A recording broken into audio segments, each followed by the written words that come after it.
આમ આદમી પાર્ટીના નેતા સહિત અન્ય 3 લોકો સામે પોલીસ ફરિયાદ નોંધાતા હડકંપ સાથે રાજકીય વાતાવરણમાં ગરમાવો આવ્યો છે। વિશ્વાસઘાત, રાજકીય કાવતરું અને જ્ઞાતિ વિશે અપમાનિત જેવી વિવિધ બાબતોને લઈ આ પોલીસ ફરિયાદ નોંધાવા પામી છે। આમ આદમી પાર્ટીના નેતા પર પોલીસ ફરિયાદ નોંધાતા આજે સમગ્ર દિવસ આ ચર્ચા ચાલી રહી છે।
આમ આદમી પાર્ટીના નેતા વિરુદ્ધ છેતરપિંડી તથા જ્ઞાતિ પ્રત્યે અપમાનિત કર્યાની પોલીસ ફરિયાદ આશાબેન વાઘે આમ આદમી પાર્ટીના પ્રમુખ સહિત અન્ય 3 લોકો સામે નોંધાવી છે। આ બાબતે વિગત જોઈએ તો આમ આદમી પાર્ટીના તાલુકા પ્રમુખ સહિતના લોકોએ આશાબેન વાઘને ચૂંટણીમાં તાલુકા પંચાયતની ભાદરોડ બેઠક પર ટિકિટ આપવાનું વચન આપ્યું હતું અને તેને લઈ આશાબેન વાઘ દ્વારા ચૂંટણી પ્રચાર પણ કરવા લાગ્યા હતા।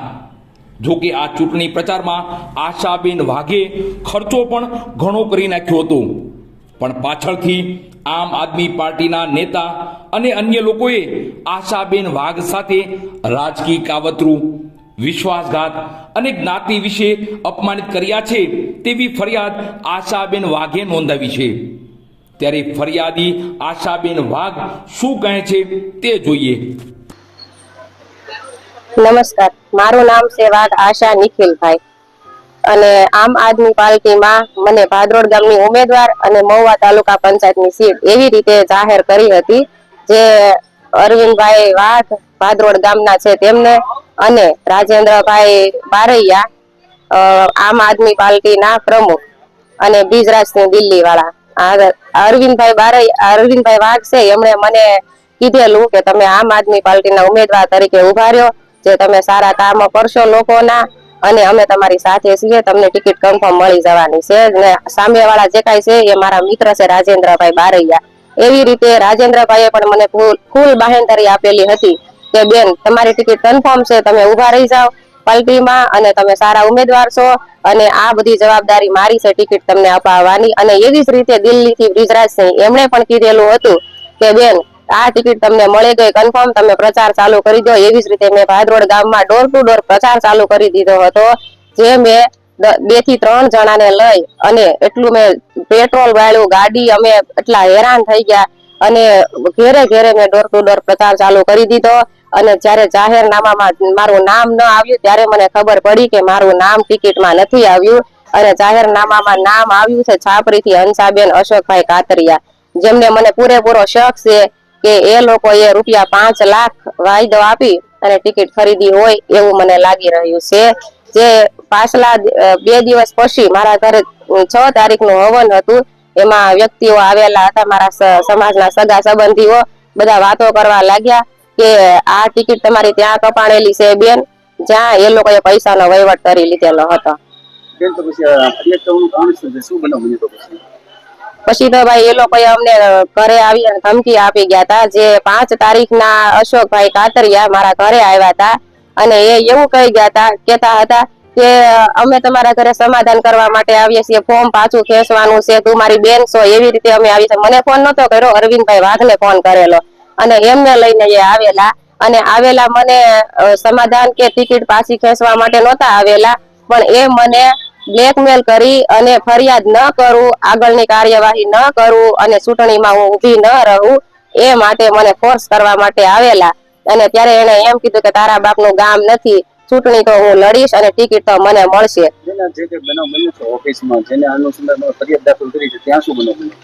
ત્યાં પછી મારું નામ ન આવ્યું એટલે હું 2 થી 3 જણને લઈ નહીં 4 થી 5 જણને લઈને હું રાજેન્દ્રભાઈ વારૈયા એમની ઓફિસે પહોંચી અને ત્યાં મેં રિક્વેસ્ટ કરી અને અરવિંદભાઈ વાઘ મારા તરફથી એ 2 હાથ જોડીને આજીજી કરી કે અમારી ઇજ્જતનો સવાલ છે, તમે આ લોકો પાસે પ્રચાર કરાયો છે, તમે આમને ટિકિટ આપો અને એમનો પૂરો હક હતો અને એને પ્રચાર કર્યો છે, તમે વચન આપેલું હતું. છતાં પણ રાજુભાઈએ એ જ વાત કરી છે કે હજી જોઈએ છે, વિચારીએ છીએ, આગળ પ્રચાર ચાલુ રાખો, વિચારશું, ટિકિટ મળશે.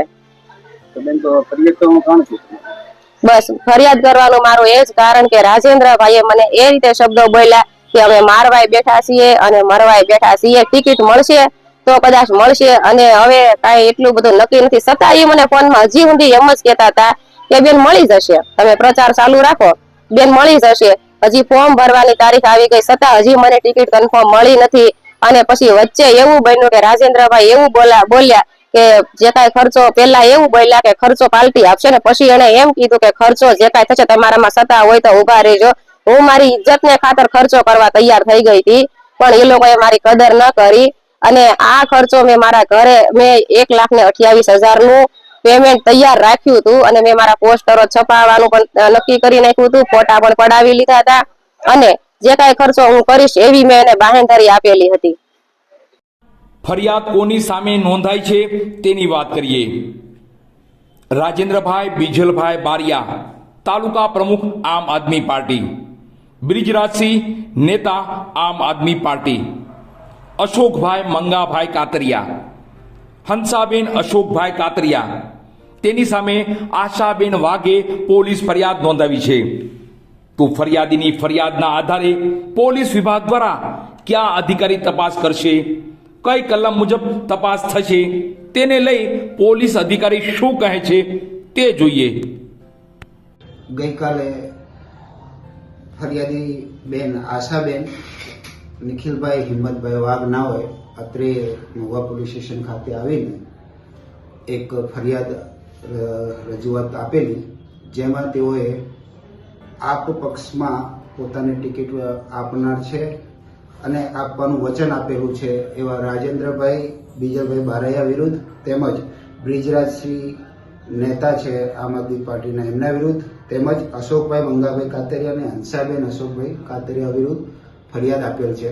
જેમાં તેઓને રજૂઆત પ્રમાણે તેમને વચન આપવામાં આવ્યું હતું કે પોતાની ટિકિટ આપશે, જેથી પોતે ખર્ચ કરી અને પોતાનો પ્રચાર શરૂ કરી દીધેલો, પરંતુ સામાવાળાઓએ પહેલેથી જ એના નામને ટિકિટ નથી આપવાની એ રીતનું ષડયંત્ર રચી એમની પાસે ખર્ચ કરાવી અને જ્યારે ટિકિટ બીજા હંસાબેનને મળી ત્યારે આશાબેન જે રાજેન્દ્રભાઈ છે એમને મળવા એમની ઓફિસે ગયા ત્યારે રાજેન્દ્રભાઈએ તેમને જાતિ વિષયક શબ્દો કહી મરવા મારવાની વાતચીત કરીને અપમાનિત કરેલા, જે અનુસંધાને તેઓએ ગઈકાલે આવીને મહુવા પોલીસ સ્ટેશનમાં ફરિયાદ દાખલ કરાવેલી, જેમાં એટ્રોસિટીની એક્ટ મુજબ તેમજ આઈપીસીની બીએનએસની કલમો મુજબ અલગ અલગ કલમો મુજબ ગુનો દાખલ કરેલ છે અને હાલ તપાસ ડીવાયએસપી શ્રી SC સેલ નાઓ સાહેબ શ્રી કરી રહ્યા છે.